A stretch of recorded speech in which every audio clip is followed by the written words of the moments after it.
Yo, it's your boy Jacob. We're back again. Today we're going over the third part of the series, which is the verified petition for a writ of Mandamus. Mandamus is Latin for we command. I guess you could think of the word mandate.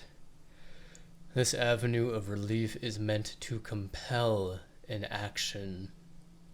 In this case, the goal is to compel the city of Albert Lea to give me my business registration.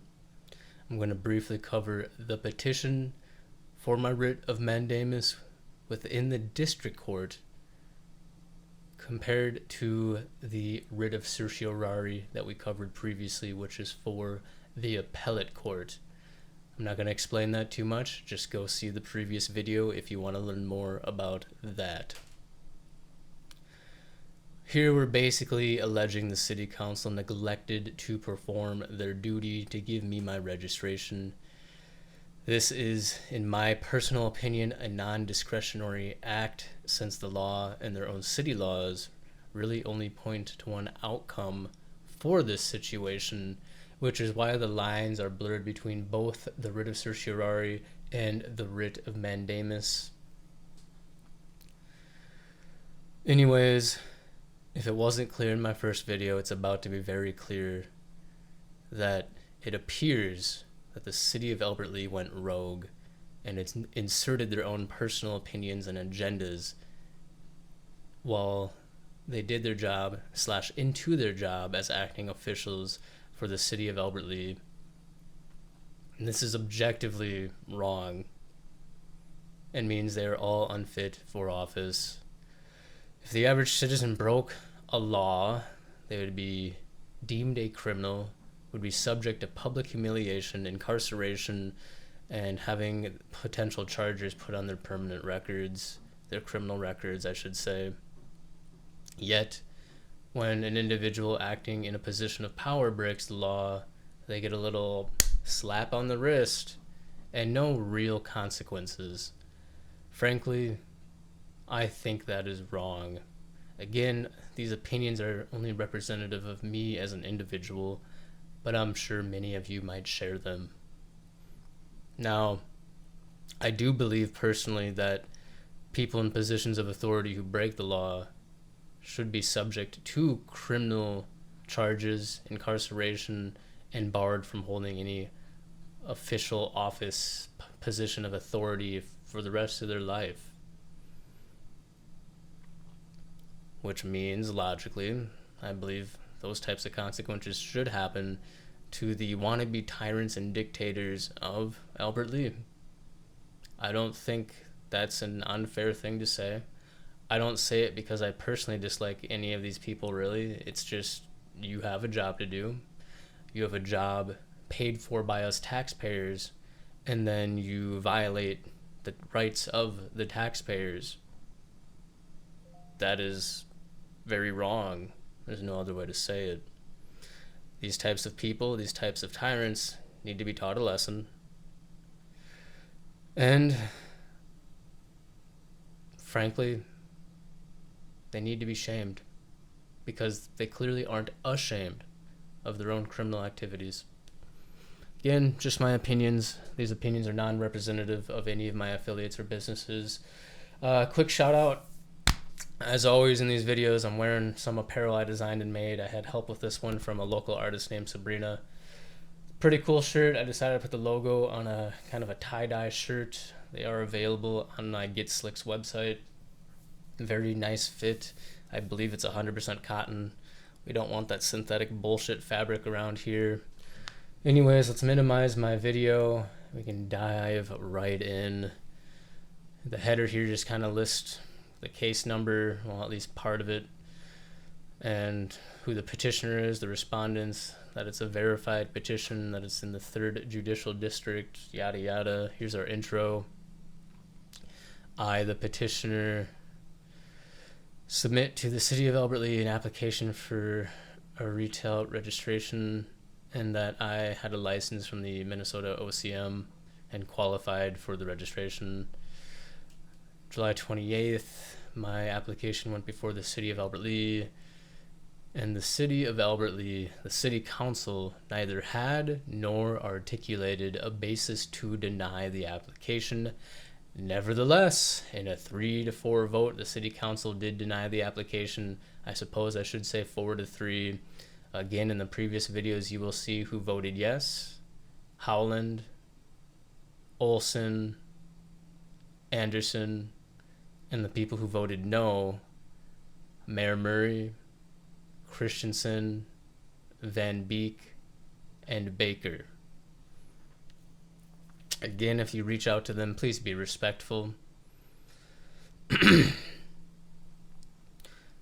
city council's decision was based purely on politics, specifically members' policy disagreements with Minnesota law. Because the city of Albert Lea and the Albert Lea City Council must comply with state law and their very own city ordinances, I'm now bringing this action to compel the city of Albert Lea and the Albert Lea City Council to meet their obligations to me, the petitioner. I'm a natural person, proprietor of the Smoking Tree, yada yada yada. It's an LLC, yada yada. City Council is the governing body for the city of Albert Lea. It's a multi-member governing body made up of the mayor and other members. Yada yada. It's just some foundational background. Jurisdiction and venue. This court has personal jurisdiction over this matter because the acts and omissions giving rise to the action occurred primarily in the state of Minnesota. The court has subject matter jurisdiction over this mandamus action pursuant to MnStat 586.11, which provides the district court has exclusive original jurisdiction in all cases of mandamus. The venue is proper in this county and in this district because pursuant to MnStat 542.03, it is an action against bodies composed of public officers. Further, pursuant to MnStat 542.09, respondents reside and the cause of action arose in Freeborn County. Some legal background here. 2023, Minnesota legalized the adult use of cannabis and adopted Chapter 342 of MnStat. Chapter 342 sets out a comprehensive framework for the regulation of cannabis in Minnesota, obviously. Much of the responsibility for cannabis regulation falls on OCM.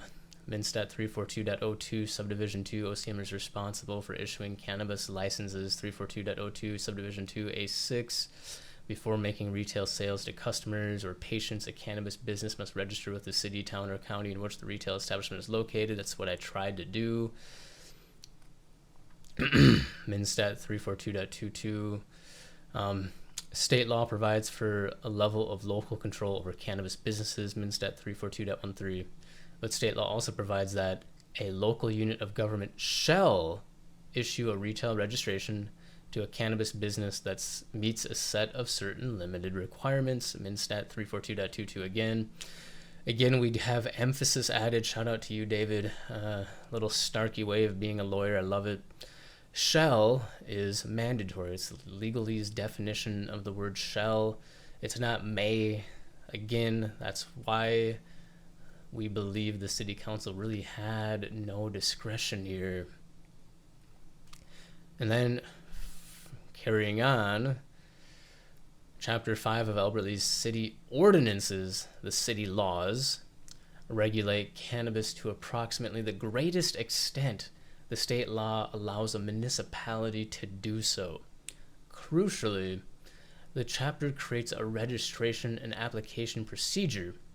Albert Lea City Ordinances 5.023 creates an exclusive list of reasons that the city may deny or revoke a registration, which we went over in the very first video with screenshots of these very ordinances.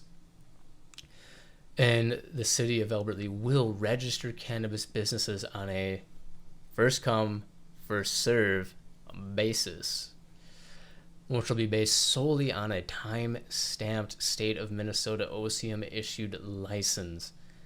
Can't get more first than me. I had the first micro business retail endorsed license in the entire state, beating everyone. Period. Factual background. A lot of this is redundant. Feel free to skip ahead. July 17th, I was issued my micro business license with retail operations endorsement. Just kind of said that. Also on the same day, I submitted to the city of Albert Lea a complete application for cannabis retail business registration. Upon information and belief, petitioner's application had first priority under Albert Lea City Ordinances 5.030. My application was placed upon the agenda for the July 28th meeting. I was the only application on the agenda for July 28th, and Albert Lea had not yet issued any cannabis retail business registrations prior to that. A recording of that city council meeting is available on YouTube. I would encourage all of you to go watch it. It is pure lunacy. Again, I don't even mean this in a mean way at all. None of this is said with any sort of malice or mean intent, but oh my gosh, what a fucking circus. What a clown show. Actually, after they all walked out behind their desks, you could hear their giant clown shoes squeaking. You know what I mean? Truly an embarrassment to each of them personally, to our city government, to our city, and to our state. On the July 28th meeting, in introducing the agenda item, City Manager Patrick Ian Rigg noted the carefully limited authority that the Minnesota legislature has granted cities to refuse or regulate cannabis, including by denying cannabis registrations. Among other comments noting that carefully limited authority, Mr. Rigg stated that we have heard the concerns from the public and weighed those as much as we could within the powers that we did have, that the state has given us. And our only option other than granting the registration is to defy the state and see a lawsuit. So right off the bat, before the vote, the city's own manager very much addressed that they would be consciously, of their own volition, violating the laws and their own laws. A city council member moved to approve. Another seconded the motion to approve the cannabis business registration. Then the city council proceeded to discuss the motion, in which several city council members openly considered defying both state law and Albert Lea's own ordinance purely as a matter of disagreement with the policy the legislature has enacted. Again, if you break the law, you're a criminal and should be incarcerated. Full stop. Especially in a situation like this, which is what I'm very specifically referring to, because people of power aren't above the law. They should be held to a higher standard, if anything, at the very least. Let's quote good old Larry Baker. Councilmember Larry Baker stated that, I get tired of control being taken by whether it's state or federal government in things that they know nothing about. And so I'm not for this.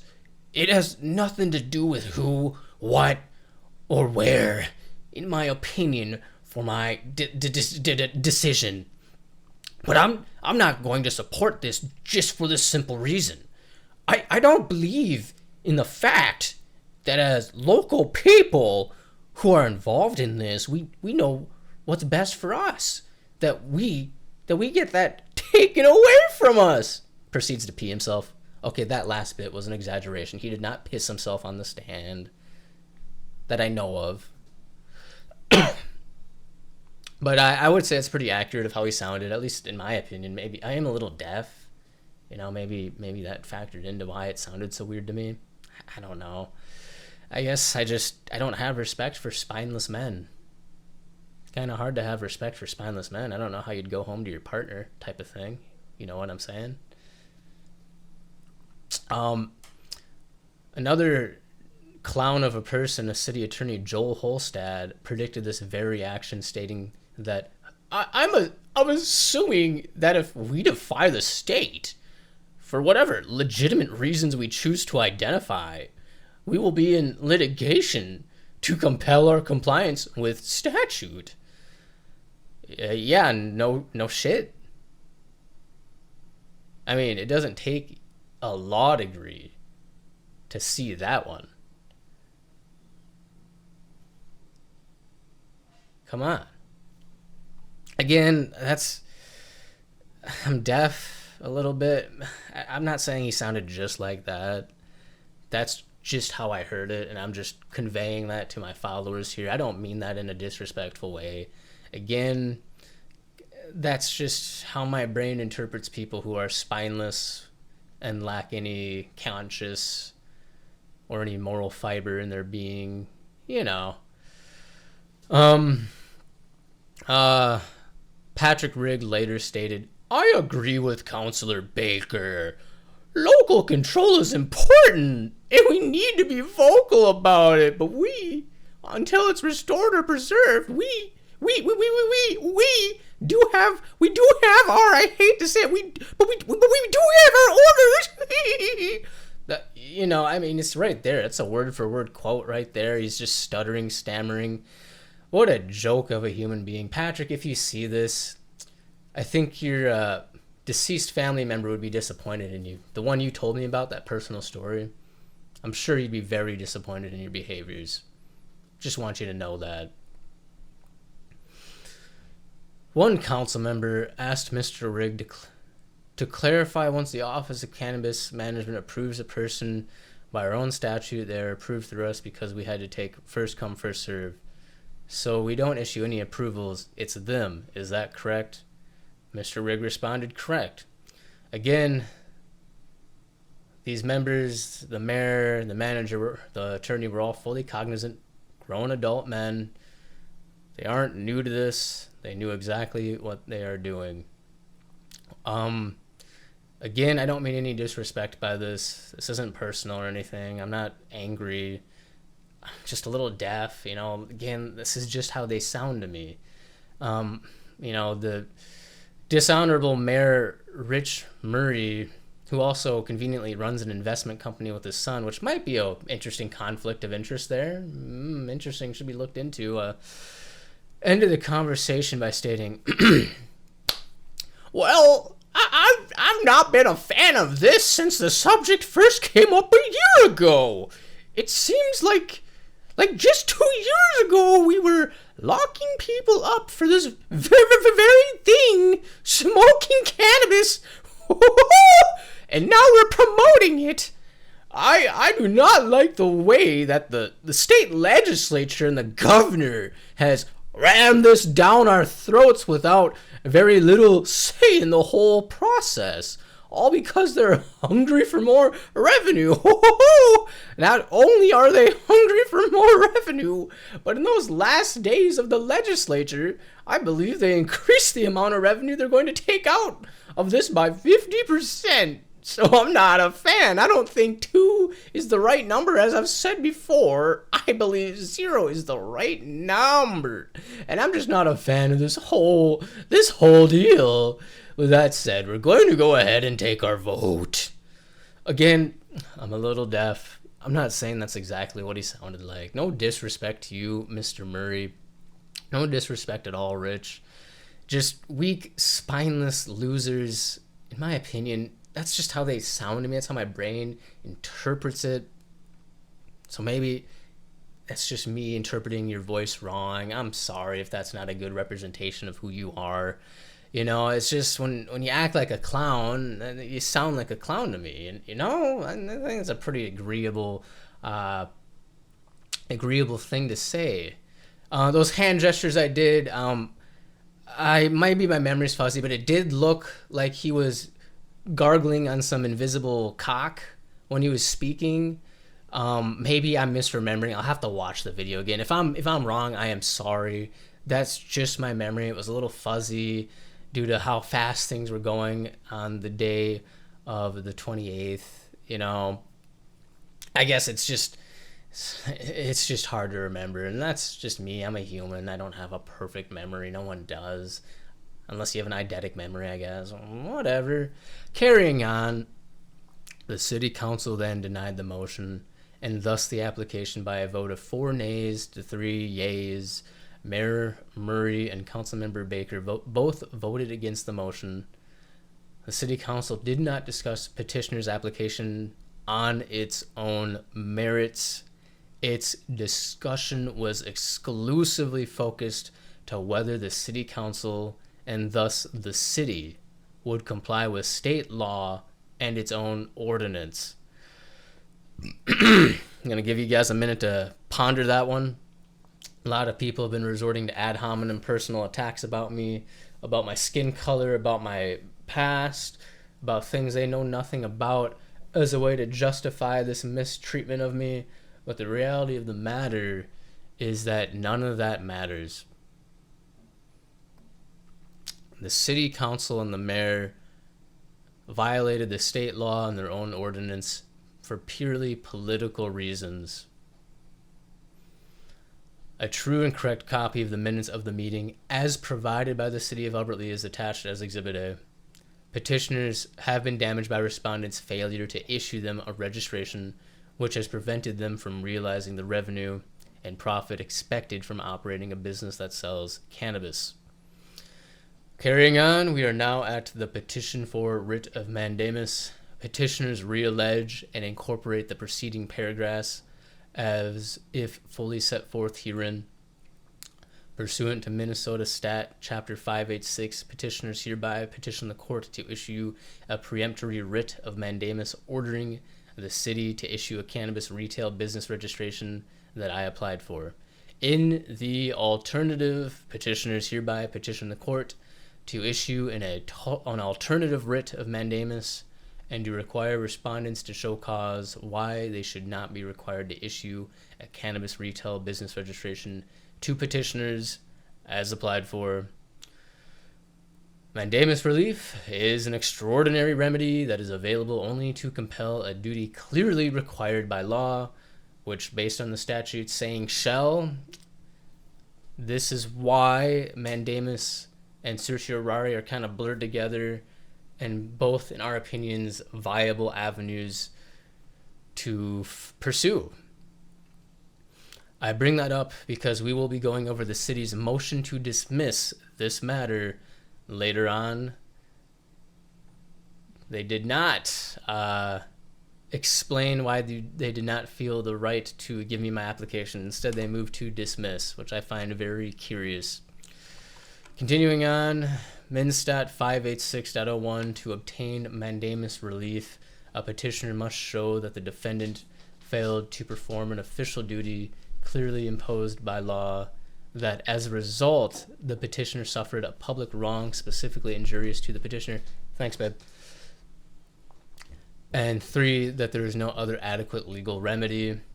So there's 3 things we got to show here. They failed to perform an official duty imposed by law, which Minstat 342.22 makes that pretty clear. 2, as a result, I've suffered a public wrong specifically injurious to the petitioner, which I have. I have unrealized earnings due to not being able to operate, as well as potential discrimination. Oh, my girlfriend is the best. And that there is no other adequate legal remedy.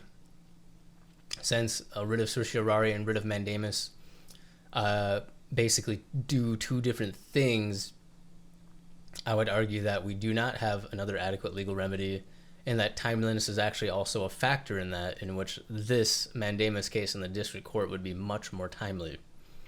I'm no lawyer, so don't take my words as fact. That's just my understanding after having kind of read some of the background to all of this. Mandamus is an appropriate remedy because, as described above, respondents failed to perform an official duty clearly imposed by law, and that respondents failed to grant my application despite my having met the requirements for the registration's issuance, respondents having no grounds upon which to deny the application. Pardon me. Respondents have also obtained a writ of certiorari from the Minnesota Court of Appeals and are litigating the case against respondents. However, respondent's decision may not be quasi-judicial in that the court may find that respondents did not and do not have discretion to deny a petitioner's application except as set forth in Albert Lea City ordinances, and respondent did not purport to and does not have such a reason. So we're kind of being cautious here because we're not sure what either court may rule, which is why we're going down both avenues, because we don't want to get down one line and be told to be going down the other. So balancing both of them at the same time to us seems to be an appropriate method, and might be a little pro tip for anyone else in a situation like this. So again, this type of thing doesn't just solely apply to cannabis businesses, but depending on your local jurisdiction, your state, you're going to want to know your laws, and then that will help you understand whether or not these are avenues of relief in which you could also pursue yourself. Damages are available to a plaintiff prevailing on a mandamus action, MnStat 586.09. Okay, prayer for relief. To my stalkers that I've also seen file prayer for relief, you fools have no clue what you're doing. Anyways, petitioners respectfully request that this court, 1. Grant a peremptory writ of mandamus in the form attached hereto, requiring respondents to issue a cannabis retail business registration to petitioners as applied for. 2. In the alternative, grant an alternative writ of mandamus in the form attached hereto, requiring respondents to show cause why they should not be required to issue a cannabis retail registration to petitioners as applied for. 3. Award petitioners their damages, attorney fees, costs, and disbursements to the extent permitted by law. And 4. Grant such other and further relief as the court deems just and proper. Dated September 7th. Filed in court September 8th.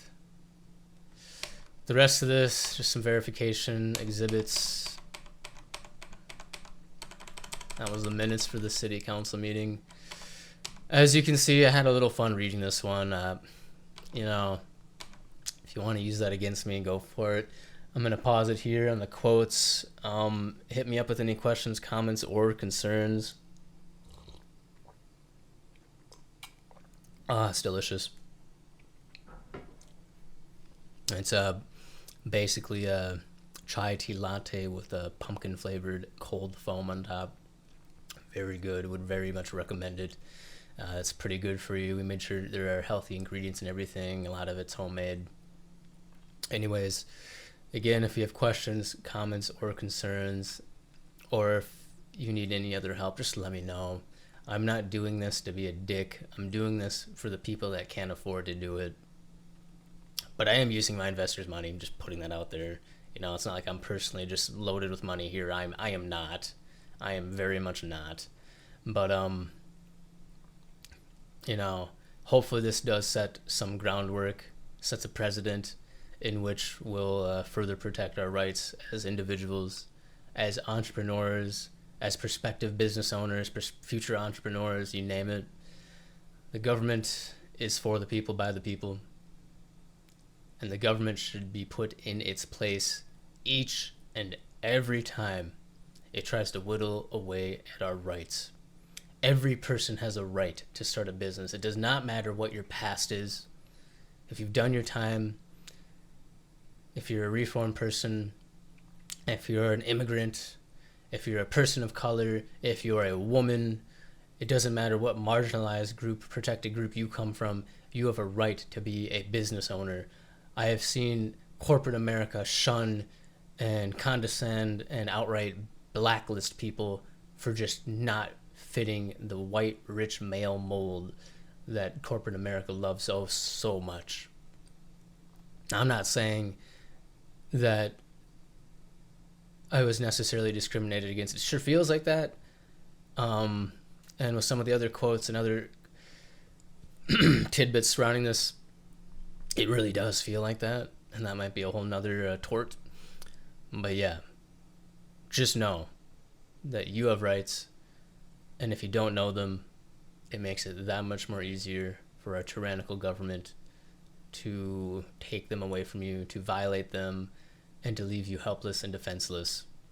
Always know your rights, and always be willing to fight for them if you are mentally able, financially able, and overall just willing. It's been a crazy journey so far. We're not even close to being done. I still have several other videos to make. I believe part 4 will be about the alternative writ that was granted and the findings and conclusions made in that by Honorable Judge Horman.